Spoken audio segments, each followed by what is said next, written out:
주님께서 여러분과 함께 마르코가 전한 거룩한 복음입니다.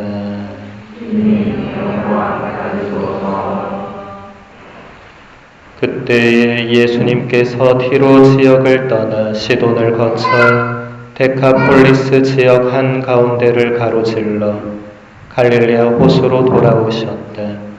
그러자 사람들이 귀먹고 말 더듬는 이를 예수님께 데리고 와서 그에게 손을 얹어 주십사고 청하였다. 예수님께서는 그를 군중에게서 따로 데리고 나가셔서 당신 손가락을 그의 두 귀에 넣으셨다가 침을 발라 그의 혀에 손을 대셨다. 그러고 나서 하늘을 우러러 한숨을 내쉬신 다음 그에게 에파타 곧 열려라 하고 말씀하셨다. 그러자 곧바로 그의 귀가 열리고 묶인 혀가 풀려서 말을 제대로 하게 되었다. 예수님께서는 이 일을 아무에게도 말하지 말라고 그들에게 분부하셨다. 그러나 그렇게 분부하실수록 그들은 더욱더 널리 알렸다. 사람들은 더할 나위 없이 놀라서 말하였다. 저분이 하신 일은 모두 훌륭하다. 귀먹은 이들은 듣게 하시고 말 못하는 이들은 말하게 하시는구나. 주님의 말씀입니다.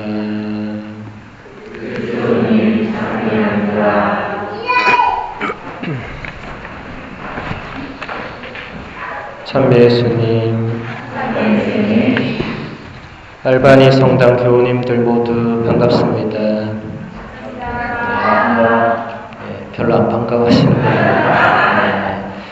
저는 방금 소개받은 뉴저지 이튼타운 성당 장재명 신부입니다. 저는 부산교구 소속이고요. 우리 안젤로 신부님은 수원교구 소속입니다. 우리는 40년 가까이 한 번도 서로 모르고 지내다가 지난달에 안젤로 신부님이 우리 이튼타운 본당을 방문을 해 주셨어요. 그래서 그때 처음 보고 오늘 두 번째 보는 겁니다. 인연이라는 것이 참 신기하죠. 저는 안젤로 신부님 만나기 전까지 알반이라는 곳이 있는지 몰랐습니다. 여기 한인들이 산다는 것도 몰랐죠. 그래서 궁금해서 한번 가보고 싶었는데 어제 운전하고 오면서 굉장히 후회를 했습니다. 내가 바로 그런 생각을 했을까? 집에 가만히 있으면 편한데 이렇게 멀 거라고는 생각을 못했습니다. 내비 찍고 바로 후회했습니다. 그런데 오기로 했으니까 왔는데 또 와서 보니까 좋은 것 같네요. 여러분들 지금 앉아있는 이 숫자 규모가 우리 이틀하고 되게 비슷하거든요. 우리도 딱 이 정도 나오시는데 그래서 우리같이 작은 본당이 또 있구나 이런 생각이 들어서 또 반갑고, 안 그래도 안젤로 신부님이 규모가 비슷하다 이런 말씀을 하시더라고요. 그래서 근데 성전은 우리보다 훨씬 큽니다. 여기 저희는 이거 반도 안 됩니다. 반도. 여기는 아주 큰 성당인 것 같아요. 성전이 아주 오래된 것 같고, 이렇게 애기 소리가 들리는 것도 굉장히 좋은 거예요. 저희는 애기가 없어요. 다 어르신들만 계시고. 또 이렇게 성가대가 이 인원의 성가대가 이렇게 빵빵한 것도 엄청 놀라운 일입니다. 저희는 성가대도 없어서 말로 하는데 아무튼 뭐 그런 요소들이 뭐 중요한 건 아니고 이렇게 우리 신자분들이 이렇게 먼 곳에서도 또 외국에서도 신앙생활을 하고 있다는 것, 또 한국에서 이렇게 신부님을 모셔서 살고 있다는 것, 전 이런 게 참 신기하다고 느껴질 때가 많습니다. 어제도 우리 안젤로 신부님하고 그런 신앙의 힘에 대해서 조금 얘기를 나눴는데, 뭐 저희야 사제로 살고 있으니까 뭐 당연히 그냥 성당에서 신앙생활을 하잖아요. 근데 여러분들은 세상에서 많은 고생을 하고 또 외국 생활, 저도 이제 로마에서 제가 유학을 조금 했는데 그때 이제 외국 생활을 처음 해보고 이게 외국 생활이 정말 힘든 일이구나. 저도 이태리어 이자도 모르고 이태리를 갔어요. 주교님이 어느 날 가라고 하셔가지고 그래서 이태리어 시험 첫날 딱 치고 바로 빵점 맞고 선생님이 동그라미를 그려줬는데 저는 그게 빵점인 줄 모르고 자랑스럽게 들고 있었습니다. 그렇게 시작해서 7년을 외국 생활을 거기서 하고 이번에 미국 이제 두 번째 외국 생활을 여기서 3년을 또 해서 이제 한 10년 정도 외국 생활 하니까 외국 생활이 이런 거구나.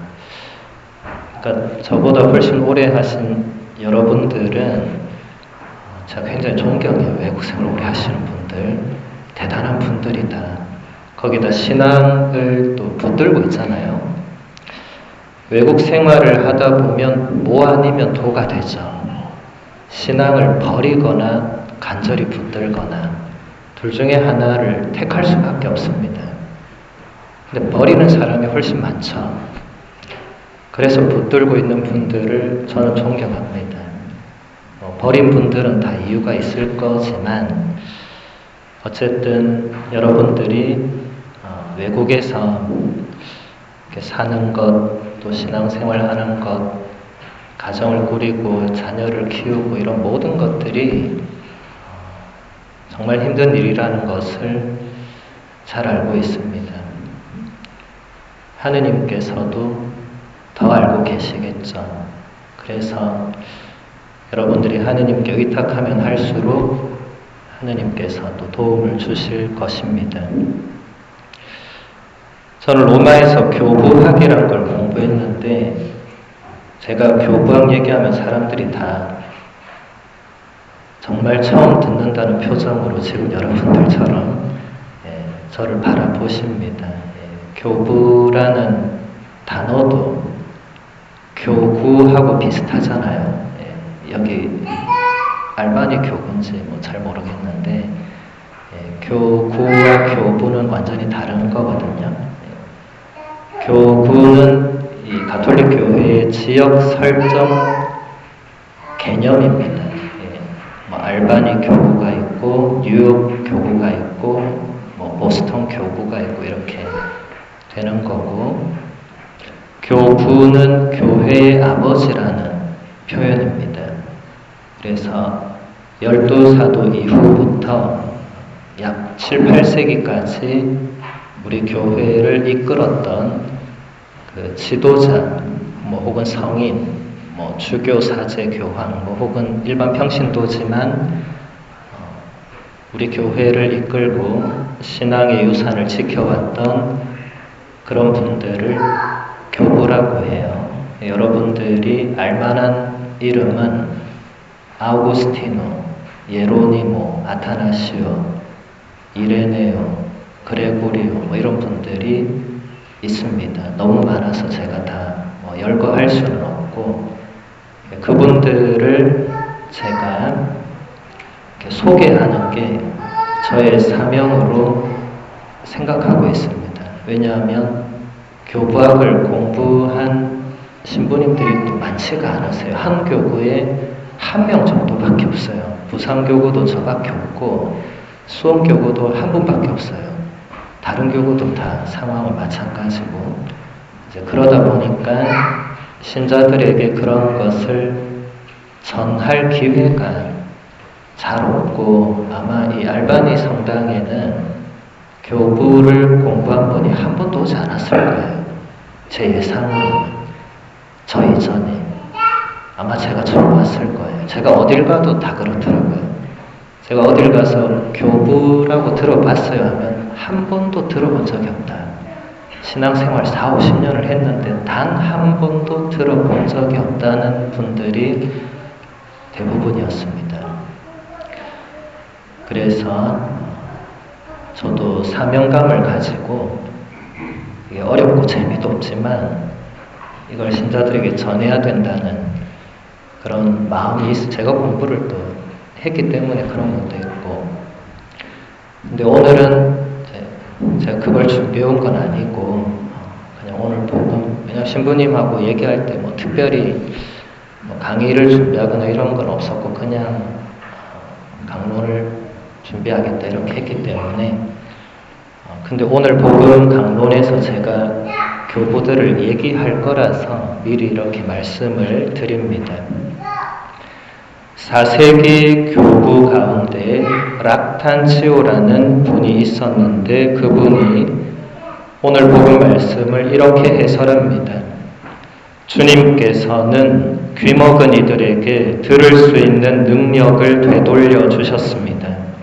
이런 일은 일찍이 그 누구도 본 적이 없었으나 주님께서는 이 일을 통하여 진리를 알지 못하던 사람들이 머지않아 하느님의 거룩한 말씀을 듣고 이해하게 되리라고 선포하셨습니다. 거룩한 진리를 듣지 않고 행할 바를 실천하지 않는 자들이야말로 귀먹은 사람이라고 할 수 있습니다. 예전에는 천상의 것에 관하여 무지했던 사람들이 이제는 지식과 지혜의 진리를 깨달아 하느님에 관하여 말할 수 있게 되었습니다. 락탄치오는 거룩한 진리를 듣지 않고 행할 바를 실천하지 않는 자들이야말로 귀먹은 사람이라고 말합니다. 우리는 미사 중에 하느님의 말씀을 듣습니다. 개인적으로 성경을 읽을 때도 마찬가지로 하느님의 말씀을 듣습니다. 하느님의 말씀은 거룩한 진리입니다. 그러므로 우리는 거룩한 진리를 듣는 사람들입니다.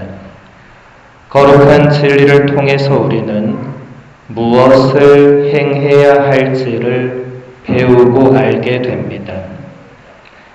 행할 바를 실천하는 것은 우리의 몫입니다.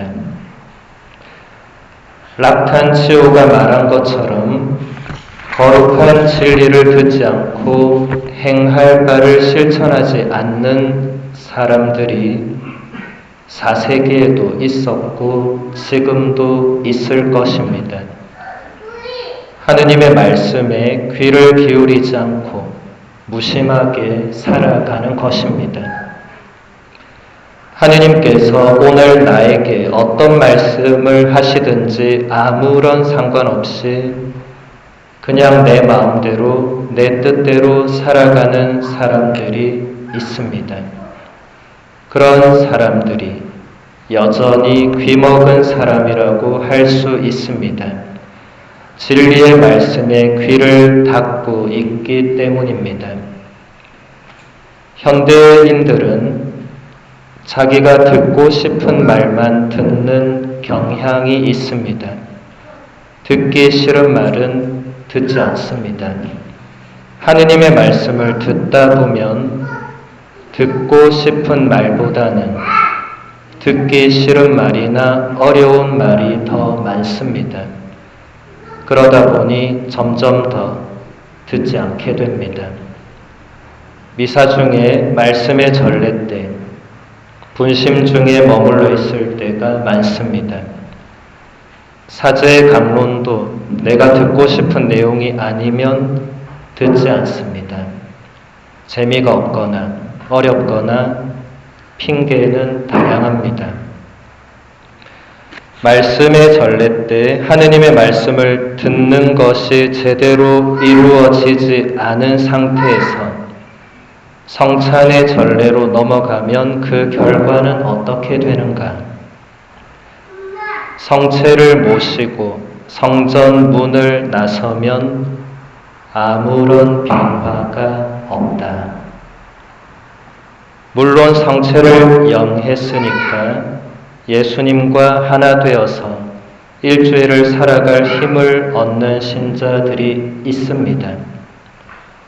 하지만 하느님의 말씀을 제대로 듣지 않고 성체의 힘만으로 신앙생활을 하다 보면 시련이나 고통이 닥쳤을 때 혹은 성체를 영하지 못하는 상태가 되었을 때 어떻게 버틸 수 있겠는가?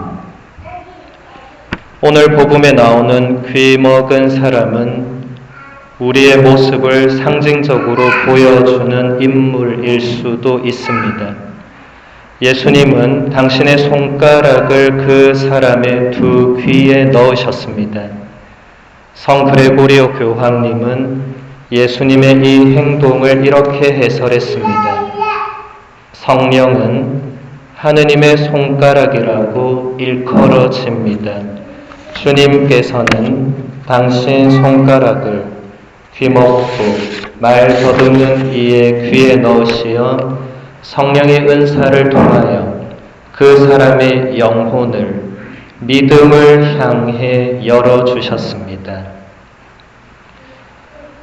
그레고리오 교황님은 예수님께서 성령의 은사를 통하여 귀먹은 사람을 치유해 주셨다고 해설합니다. 주님께서는 우리에게도 똑같이 하실 것입니다. 성령의 은사를 통하여 우리의 닫힌 마음과 귀를 열어주실 것입니다. 우리는 세례성사를 받으면서 성령의 은사와 열매도 받았습니다. 각자에게 고유한 은사와 열매를 받았습니다. 그 은사와 열매의 힘으로 우리 영혼도 믿음을 향하여 열릴 수 있습니다. 성령의 은사는 굳은 결심과 습관을 통해서 덕을 쌓는 방식으로는 얻을 수 없습니다. 성령의 은사는 말 그대로 선물로 주어지는 것입니다. 이 선물은 예수 그리스도에게서 흘러나오는 것이므로 교회와 성사, 특히 성찬례를 통해서 예수님과 친밀한 관계를 맺는 사람에게 주어집니다. 아우구스티노 성인은 우리가 기도하는 것은 하느님께서 우리에게 주시고자 하는 것을 받아들일 수 있을 만큼 우리의 의지를 키우기 위해서라고 말했습니다. 성령의 은사는 7가지가 있습니다. 그 가운데 한두 가지만 간단히 설명해 드리겠습니다. 의견의 은사가 있습니다. 의견은 윤리적이고 종교적으로 올바른 판단을 할 수 있는 실천적인 능력을 말합니다. 하느님을 향한 여정에서 마주치는 복잡한 문제들에 관한 실천적인 분별력을 의미합니다. 리즈웨의 성녀 데레사의 작은 길은 의견의 은사에서 시작되었습니다. 작은 길은 다른 것이 아니라 성령의 뜻을 본능적으로 식별하는 능력이기 때문입니다. 어떤 구체적 상황, 아무리 하찮은 문제라 하더라도 어떻게 하는 것이 사랑인지 판단하고 결정하는 것입니다. 효경의 은사는 하느님께 진 빚에 대한 우리의 본능적인 감각을 말합니다. 우리는 하느님께 모든 것을 빚지고 있습니다. 토마스 아퀴나스 성인은 우리가 미사에 참여하는 것이 정의를 실천하는 행위라고 말했습니다. 다시 말해서 하느님께 찬미와 감사를 드리는 것은 그분의 창조라는 선물에 대한 보답이라는 것입니다. 이런 시각은 오늘날 우리가 영적인 체험을 하기 위해서 또는 복을 받기 위해서 미사에 참여한다는 생각과는 참으로 거리가 먼 것입니다. 오늘 미사 중에 우리도 성령의 은사를 통해서 우리의 닫혀있는 마음과 귀가 열릴 수 있는 은총을 주님께 청하도록 합시다.